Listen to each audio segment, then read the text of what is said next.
12월 첫 주입니다. 대강절이 시작되었습니다. 대강절이 끝나면 크리스마스가 되고 그리고 연말이죠.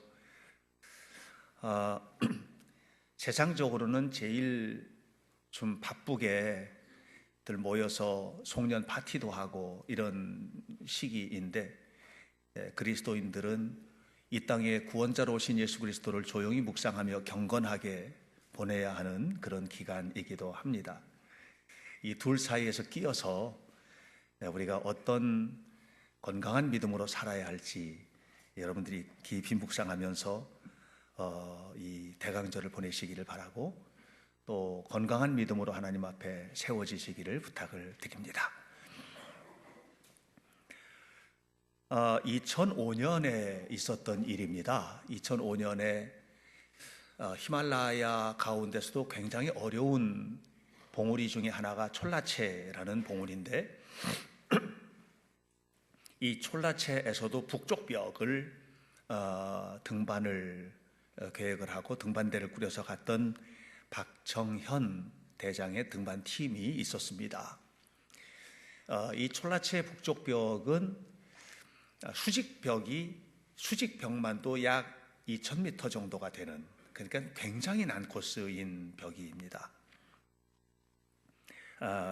이 꿈에 그리던 촐라체 북벽을 등반에 성공을 했고요. 이것은 세계의 등반 역사상 이름을 남길 수 있는 등반으로 이렇게 남아 있습니다. 그리고 난 다음에 정상 정복조인 바로 이 박정현 대장과 함께 했던 최강식 대원이 서로 자일로, 밧줄로 서로의 몸을 연결하고 이제 하산을 시작을 하다가 후배가 이 최강식 씨가 발을 잘못 디디는 바람에 크레바스에 빠졌습니다. 크레파스가 아니고 크레바스입니다.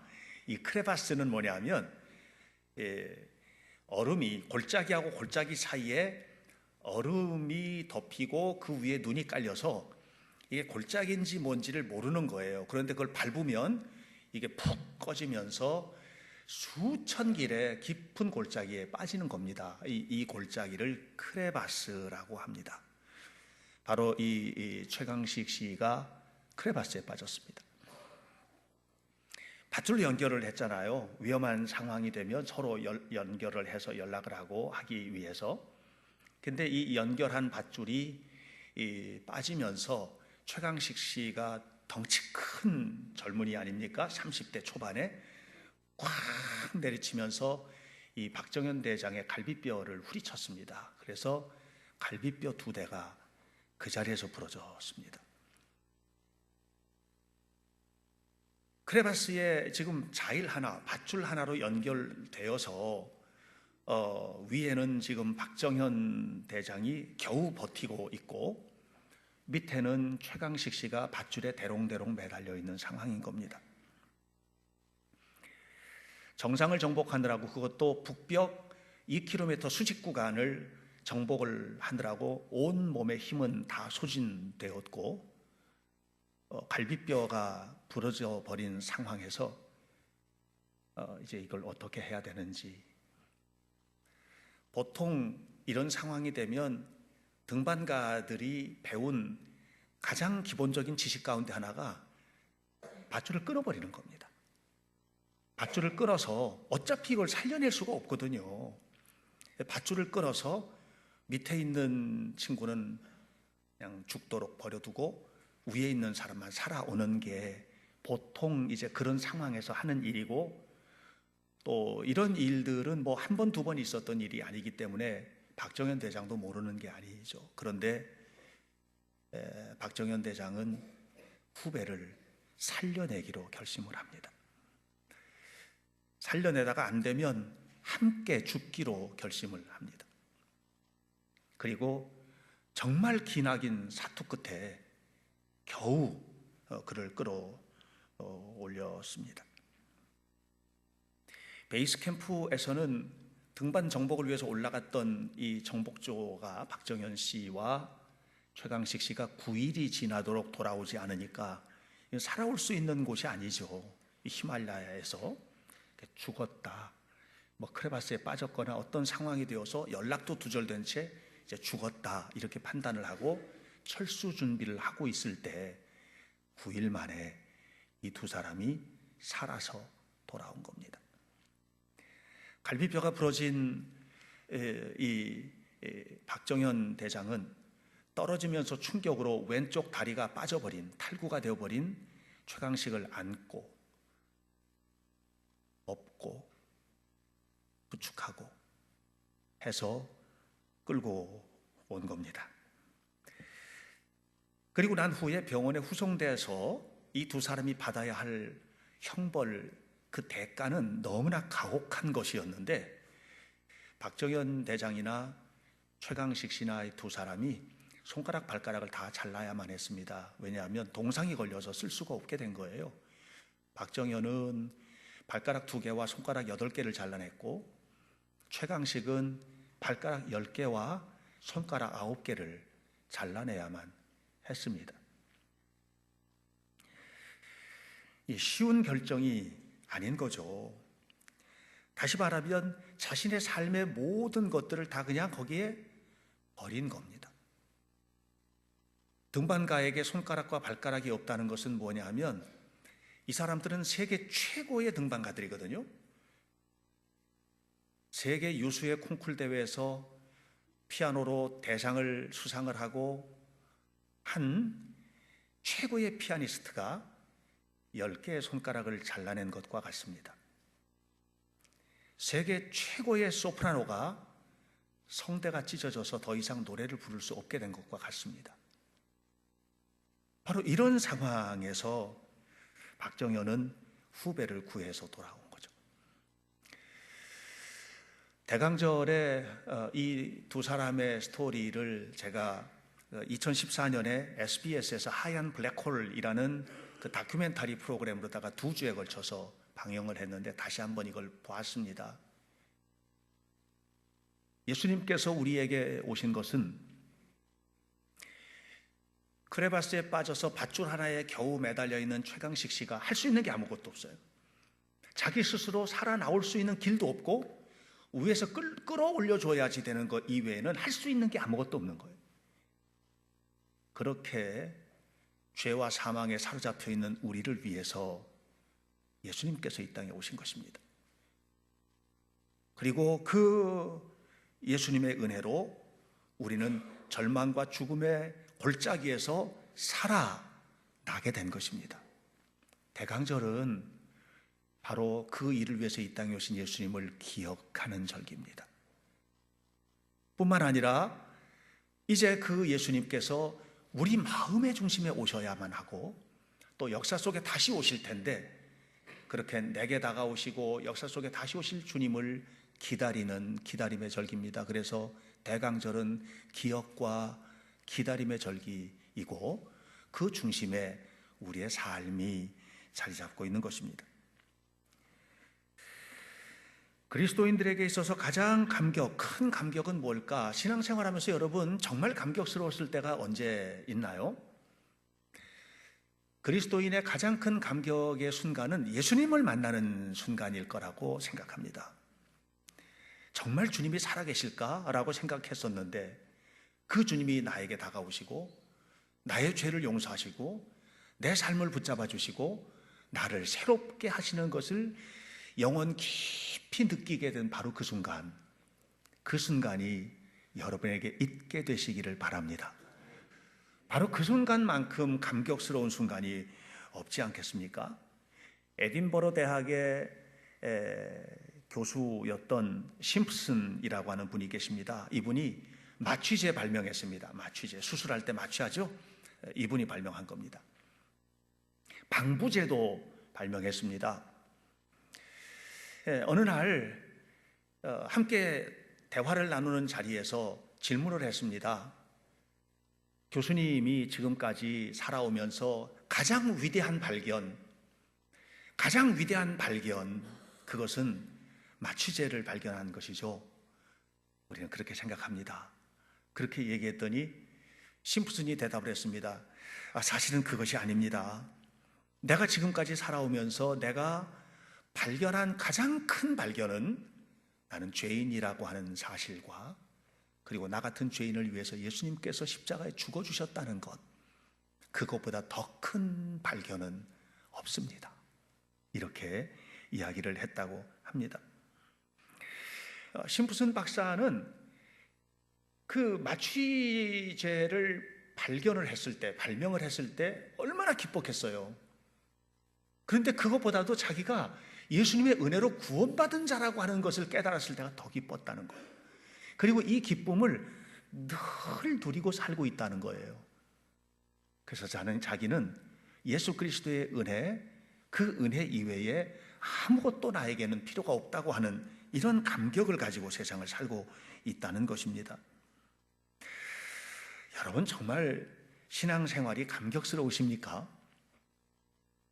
여러분, 어떤 경우에든지 행복하십니까? 여러분의 삶에 손가락과 발가락이 다 잘려나가는 그런 상황이 되어도 그것이 감격스러운 것으로 여러분의 마음속에 남아있을 수 있습니까? 사실 우리가 예수님을 믿는 순간 우리는 지옥 갈 사람이 천국으로 이 완전히 영적인 주소가 바뀐 거예요. 지옥 갈 수밖에 없는 자녀들이었거든요. 우리는 죄 때문에. 그런데 천국의 백성이 된 겁니다. 그리고 난 다음에는 우리 현실을 사는 겁니다.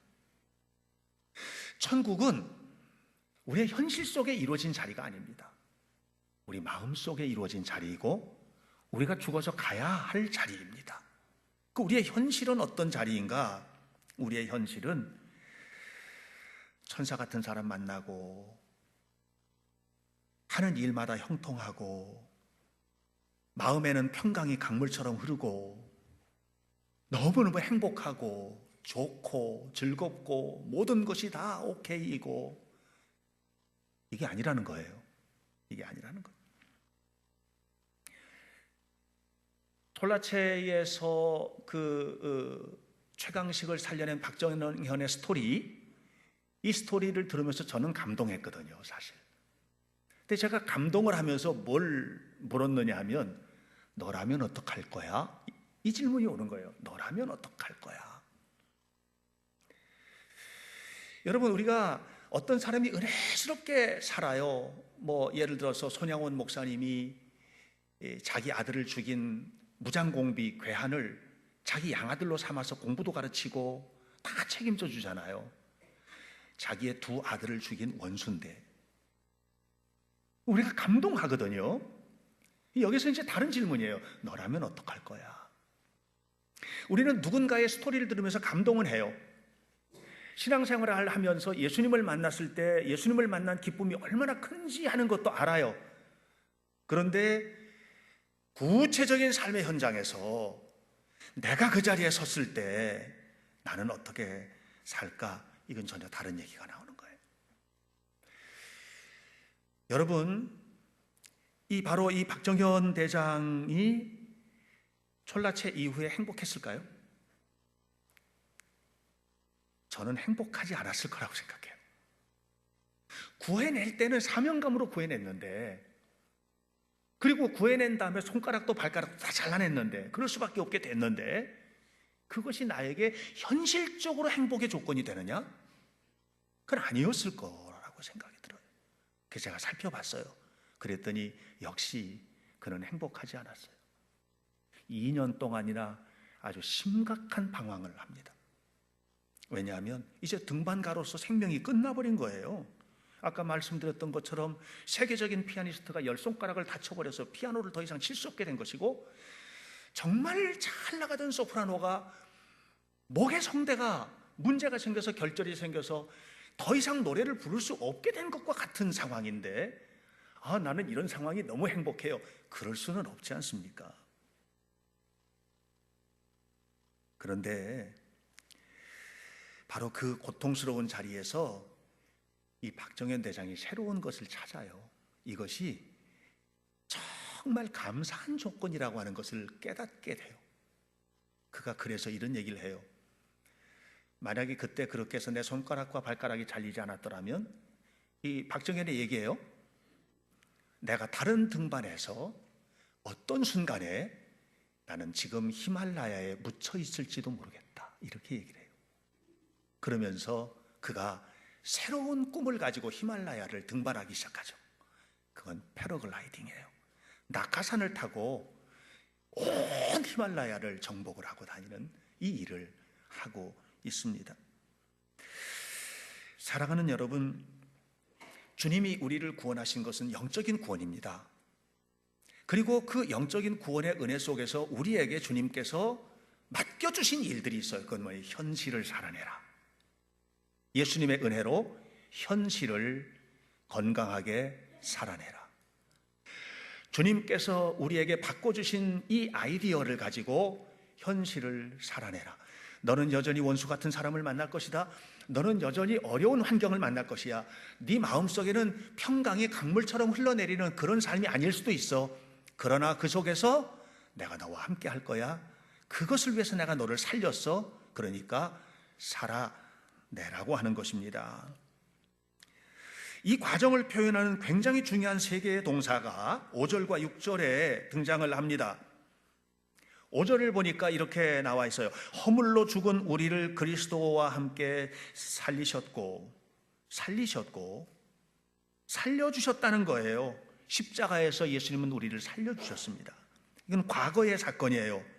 6절에 일으키사 끊임없이 오늘도 일으켜 주십니다. 우리는 넘어져서는 안 되는 사람들이에요. 주님께서 일으켜 주세요. 우리는 무너지지만 주님께서 다시 붙들고 일으켜 주십니다. 우리의 삶을, 우리의 산업을, 우리의 사업을, 우리의 가정을 주님께서 일으켜 주시는 현재를 우리는 사는 겁니다. 그리고 또한 우리를 그리스도와 함께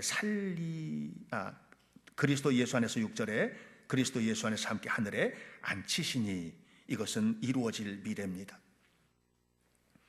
사랑하는 성도 여러분, 그러므로 우리의 구원은 이미 시작된 거예요. 언제? 2000년 전에 이미 구원이 완성됐어요. 시작됐어요. 이미. 그리고 오늘 우리는 현실을 살고 있습니다. 이제 미래에 우리는 천국을 유업으로 허락받게 될 겁니다. 그래서 우리는 이미와 아직 완성되지 않는 아직 사이를 살아가고 있는 거죠. 여기에 우리의 현실이 자리 잡고 있습니다. 이미 구원을 받았지만 완성되지 못한 우리들, 예수님을 믿고 나는 주님을 믿습니다라고 말을 하지만 여전히 우리 마음속에는 세속적인 것들이 남아있는, 여전히 세상을 살고 있는 그런 우리를 성경은 이렇게 표현하고 있습니다. 자, 보십시오. 2절입니다. 그때 너희는 그 가운데서 행하여 이 세상의 풍조를 따르고, 여전히 우리는 세상의 풍조를 따르고 있는 것이죠. 그리고 또 말합니다. 공중의 권세 잡은 자를 따랐으니, 다시 말하면 사탄의 종로로 타고 있는 존재가 되고 있다는 것입니다. 그러면서 3절에서 계속 얘기합니다. 전에는 우리도 다 그 가운데서 우리의 육체의 욕심을 따라 지내며 육체와 마음이 원하는 것을 하였다. 육체의 욕심을 따라가는 존재라는 것이죠. 여기에 세 가지 주체가 나옵니다. 세상, 사탄, 육체의 정욕입니다. 이렇게 살 수밖에 없는 것이 우리들의 현실이라는 거예요. 예수님을 아무리 믿는다고 해도 세상 다 포기하지 않고 있는 것이 우리들이고, 예수님을 믿고 하나님 앞에 산다고 하면서도 여전히 내 마음과 생각 속에는 하나님께서 정말 원하시는 말씀을 따라서 살아가는 것보다는 세상적인 정욕과 욕심이 훨씬 더 강한, 내 의도, 내 생각, 이것이 훨씬 더 강한 이 삶을 우리가 살고 있다는 것입니다. 이런 상태에서 살고 있는 사람을 성경은 이렇게 말합니다. 본질상 진노의 자녀. 3절 끝에 본질상 진노의 자녀, 이렇게 말합니다. 그렇습니다. 우리는 본질상 진노의 자녀일 수밖에 없습니다. 예수를 믿은 우리도 여러분, 한번 구원받으면 영원히 구원받는 이게 아닌 거예요. 한번 구원받았다, 예수님을 믿는다, 그 다음에 사탄의 자녀, 사탄의 자식처럼 그렇게 살아도 구원입니까? 그것은 아닌 거거든요. 그러니까 언제 우리가 무너질지 모르는 삶의 현장을 살고 있는 게 이게 현실인 거예요. 이런 현실의 삶을 우리가 살고 있는데, 이런 우리를 주님은 끊임없이 초청하시고 붙잡아 주시고 이끌어 주시기 위하여 우리에게 다가오시는 것입니다. 그래서 그런 우리를 향하신 하나님의 마음이 이렇게 표현되어 있습니다. 4절에 긍휼이 풍성하신 하나님이 우리를 사랑하신 그 큰 사랑이 허물로 죽은 우리를 살려내신 것이다. 일으키시는 것이다. 그리고 하늘에 앉히시는 것이다. 이렇게 이야기하고 있습니다. 사랑하는 여러분, 우리가 구원받은 은혜는 내게서 비롯된 것이 아닙니다. 그 얘기를 하는 거예요. 나의 어떤 노력이나 나의 헌신, 이것이 아닙니다. 나의 예배, 나의 기도, 그 대가가 아닙니다. 성경은 뭐냐면 그냥 주님의 사랑과 은혜라는 거예요. 4절에서 긍휼과 사랑, 하나님의 긍휼과 사랑. 여러분, 예수님을 믿으면서도 보기 싫은 사람 여전히 보기 싫잖아요. 싫은 사람 여전히 싫잖아요. 미운 사람 여전히 밉거든요. 우리들의 마음이에요. 어떤 순간인가 내가 속상한 얘기 들으면 화가 나잖아요. 이게 우리들의 태도예요. 그래서 우리는 항상 좋은 얘기 들어야 되고 박수를 받아야 되고 격려 속에 살아야 되고, 이것이 이제 우리들의 기대예요. 근데 하나님은 아니라는 거예요. 하나님은 우리의 삶의 태도와 상관없이 언제나 끊임없이 긍휼과 사랑을 베풀어 주신다는 거예요. 주님을 향하여 얼굴을 들기만 하면 그 사랑을 볼 수 있다는 거예요. 끊임없이 우리를 사랑하신다는 거예요. 포기하지 않고 우리를 붙잡아 주신다는 거예요. 그것이 우리와 다른 거예요. 하나님의 사랑과 긍휼은 바닥나는 법이 없어요. 여러분, 박정현 대장이 최강식을 끌어올렸어요. 힘이 닿는 데까지 한 거예요. 만약에 그 힘이 안 됐으면 둘 다 떨어져서 크레바스 속에 죽었을 거예요. 그러나 우리 하나님은 힘이 빠지는 법이 없어요. 우리 하나님은 우리에게 목숨을 아까워하지 않으셨어요. 우리 하나님은 우리에게 모든 것을 주셨어요. 끊임없이 사랑하는 사랑과 끊임없이 베풀어 주시는 긍휼, 이것이 하나님의 마음인 것입니다. 그러므로 여러분, 8절에서 중요한 얘기를 하고 있습니다. 다 같이 한번 읽도록 하죠. 8절입니다. 시작. 너희는 그 은혜에 의하여 믿음으로 말미암아 구원을 받았으니 이것은 너희에게 난 것이 아니요 하나님의 선물이다. 네, 우리에게서 난 것이 아닙니다. 자랑할 것이 아무것도 없습니다. 우리의 생명, 그러니까 우리로부터 비롯된 것이 아닙니다. 하나님께서 주신 생명입니다. 우리가 살아가는 모든 삶, 하나님의 은혜입니다. 우리가 죄악 가운데 있을 때 구원받은 이 구원의 은혜, 이것도 하나님의 은혜입니다. 모든 것이 하나님의 은혜입니다. 그런데 성경은 이렇게 말합니다. 그 은혜에 의하여 믿음으로 말미암아 구원을 받았다고 했습니다. 여기에 인간의 책임이 자리 잡고 있습니다. 은혜는 하나님께서 끊임없이 부어주시는 사랑이고 긍휼입니다. 믿음은 나로부터 발현되어 나오는 것입니다. 다시 말하면 믿음은 하나님을 향한 나의 표현이에요. 흔히 우리가 믿음이 크다 작다 하잖아요. 하나님을 너무 사랑한단 말이에요. 그냥 쉽게 얘기하는 것입니다. 이렇게 다 표현할 수도 없지만 하나님을 너무 사랑한다는 것입니다. 믿음이 크다는 겁니다. 주님만 바라보고 살겠다는 것입니다. 믿음이 크다는 겁니다.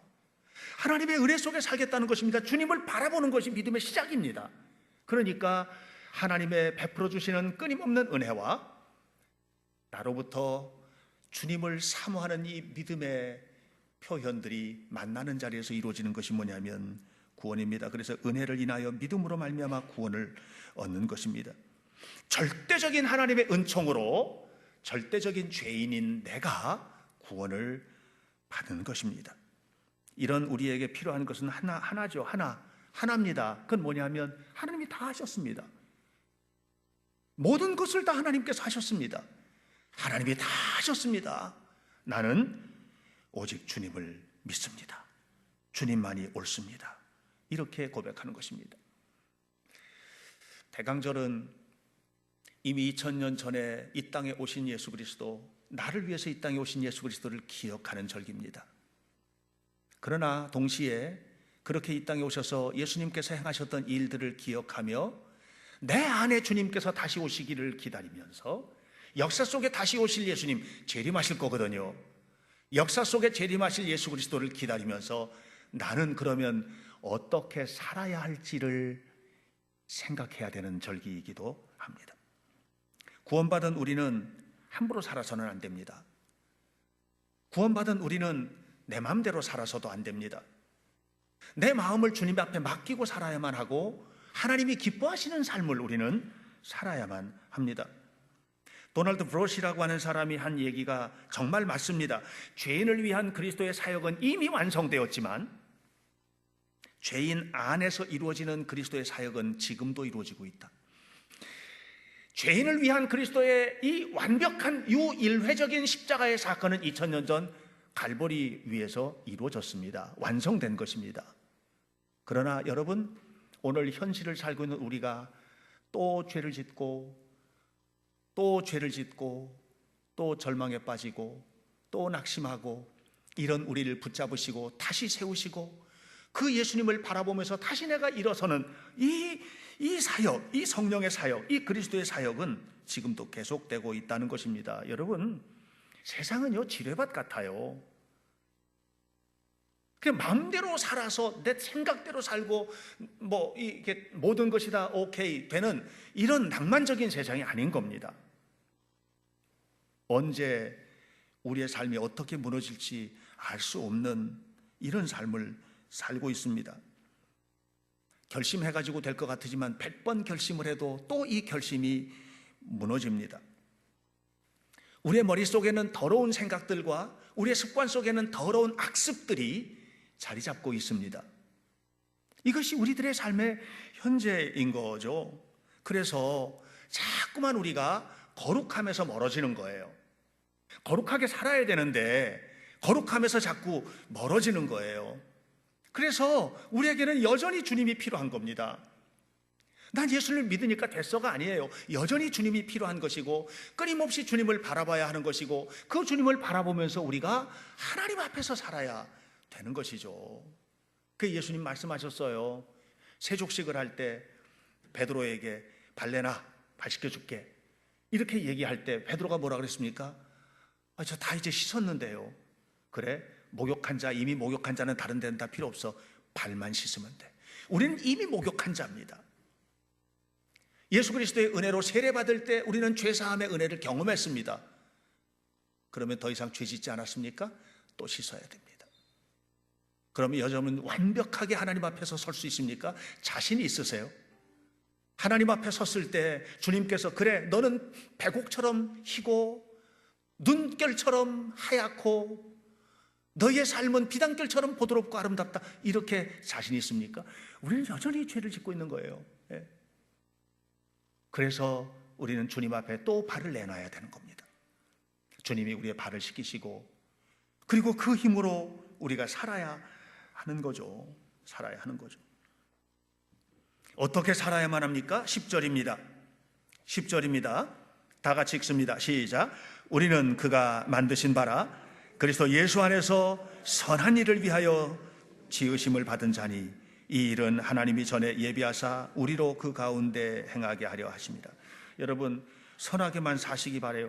착하게만 사시기 바래요. 주님께서 우리를 구원하시고 난 이후에 우리에게 주님께서 요청하시는 거예요. 모든 악은 버려라. 악은 모양이라도 버려라. 그리고 선하게 살아라. 바르게 살아라. 착하게 살아라. 하나님 앞에 살아라. 그리스도인답게 살아라. 말씀대로 살아라. 되는 대로 살아서 되는 게 아닙니다. 우리는 마음대로 살아서는 안 됩니다. 하나님께서 이 땅에 오셔서 그 높은 보좌를 버리고 이 땅에 오셔서 우리를 위한 구원을 완성하셨습니다. 여러분 함부로 살면 안 됩니다. 제가 글을 읽은 적이 있거든요. 어떤 한 자매가 쓴 글이에요. 저는 모태신앙입니다. 저는 교회를 단 한 번도 떠난 적이 없습니다. 저는 예배에 빠진 적도 없습니다. 저는 교회에서 맡겨진 모든 직분들을 성실하게 수행했습니다. 그런데 제 마음에는 기쁨과 감격이 없었고 사람들을 바라볼 때 비판만 하며 살았습니다. 목사님도 비판했습니다. 장로님도 비판했습니다. 부모님도 비판했습니다. 교회에서 행하는 모든 일들도 부정적이었습니다. 그런데 제가 예수님을 만났습니다. 예수님을 만난 후 제 마음에는 변화가 생겼습니다. 그분들이 얼마나 감사한 분들인지를 깨닫게 되었습니다. 그리고 제 마음에 감동이 됐던 것은 그 다음이에요. 이렇게 얘기를 해요. 지금은 그 사람들의 허물조차도 사랑스러움을 느낍니다. 다른 사람들을 바라볼 때 잘못된 것조차도 안타까움을 느끼고 그들을 사랑하게 됩니다. 이렇게 썼더라고요.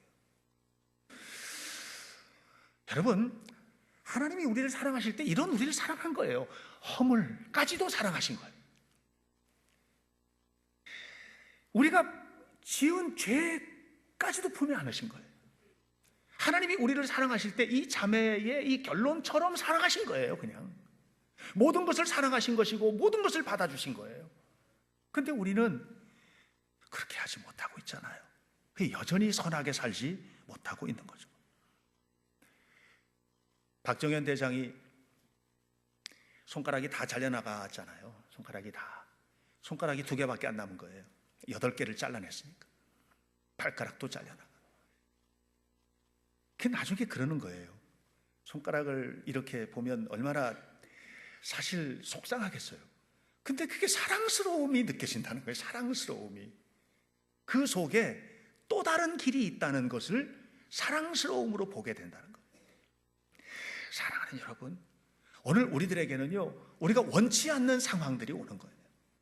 손가락이 잘려가고 발가락이 잘려나간 사람들처럼 원치 않는 환경에 설 수도 있고, 그런데 그때 우리는 그 환경 속에서도 주님을 바라볼 수 있기를 바랍니다. 완벽한 사람은 하나도 없습니다. 이 세상에 완벽하게 세상을 살아가는 그 어떤 사람도 없습니다. 예수님이 이 땅에 오신 것은, 2000년 전에 이 땅에 오신 것은 우리의 죄를 끌어안으려고 오신 것입니다. 교회는 그 일을 해야 하는 곳이라고 저는 믿습니다. 예수님 이 땅에 오셔서 십자가를 지신 것은 우리의 모든 절망을 끌어안고, 그리고 우리의 모든 잘못된 것들을 짊어지시고 대신 죽어주신 것입니다. 교회는 그 일을 해야 하는 곳입니다. 교회는 성공학을 강의하는 곳이 아니고, 교회는 이 땅 위에서 어떻게 잘 먹고 잘 살 것인가에 대한 것을 늘어놓는 자리가 아니고, 인간은 죄인이고 이 죄를 사하기 위해서 예수님께서 이 땅에 오셨고 십자가를 지셨고, 오늘도 그 주님이 나와 함께 하셔서 우리를 선하게 살도록 이끄신다는 것을 배우고 깨닫고 그대로 행하는 것, 이것이 교회가 가야 할 길입니다. 사랑하는 여러분, 그런데 우리는 완전히 선하지 못하잖아요. 그걸 못하는 거예요. 그렇게 못 사는 게 현실이란 말이에요.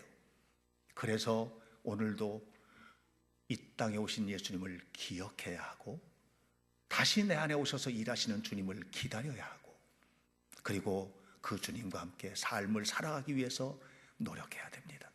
성령의 도우심으로, 하나님의 은혜로. 오늘부터 대강절이 시작됩니다. 2000년 전에 이 땅에 오신 예수 그리스도를 기다렸던 그 기다림을 기억합니다. 그리고 내 안에서 역사하시는 그 주님과 함께 우리의 하루하루의 삶이 복된 삶이 되길 위해서 최선을 다하는 은혜스러운 성도들 되시기를 바라고, 우리의 삶이 어떤 환경에 있다 할지라도 그 속에서도 여전히 우리를 붙잡아 주시는 주님처럼 우리 서로 붙잡고 서로 사랑하며 하나님의 나라를 이루어가는 대강절 아름다운 공동체 되기를 예수님 이름으로 간절히 축원합니다. 기도하겠습니다.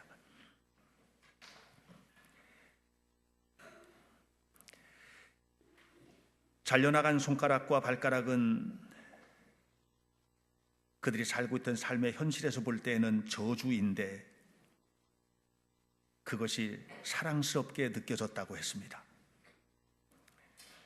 예수님을 만나기 전에는 모든 것이 다 부정적이고 비판적이었는데, 주님을 만난 후에는 이웃의 허물조차도 사랑스러움을 느낀다고 했습니다. 주님의 마음을 품으면, 주님의 마음을 가지면, 내 안에 그리스도께서 계시면 우리는 이 땅이 천국은 아닌데 내 마음에 이루어진 천국 때문에 천국을 완성해가는 거룩한 사역자로 살게 될 줄로 믿습니다. 하나님 아버지, 우리 현대교회 성도들이 맞이한 대강절, 해마다 맞이하는 대강절이지만 올 한 해 정말 하나님의 뜻대로 살기로 결심하며 주님의 마음을 품고 기도하고 예배하고 헌신하는 아름다운 영적 삶을 회복하는 대강절이 되도록 인도해 주옵소서. 우리 하나님께서 모든 성도의 삶 속에 날마다 함께하사 복과 복을 더하여 주시기를 원하며 예수님 이름으로 기도하옵나이다. 아멘.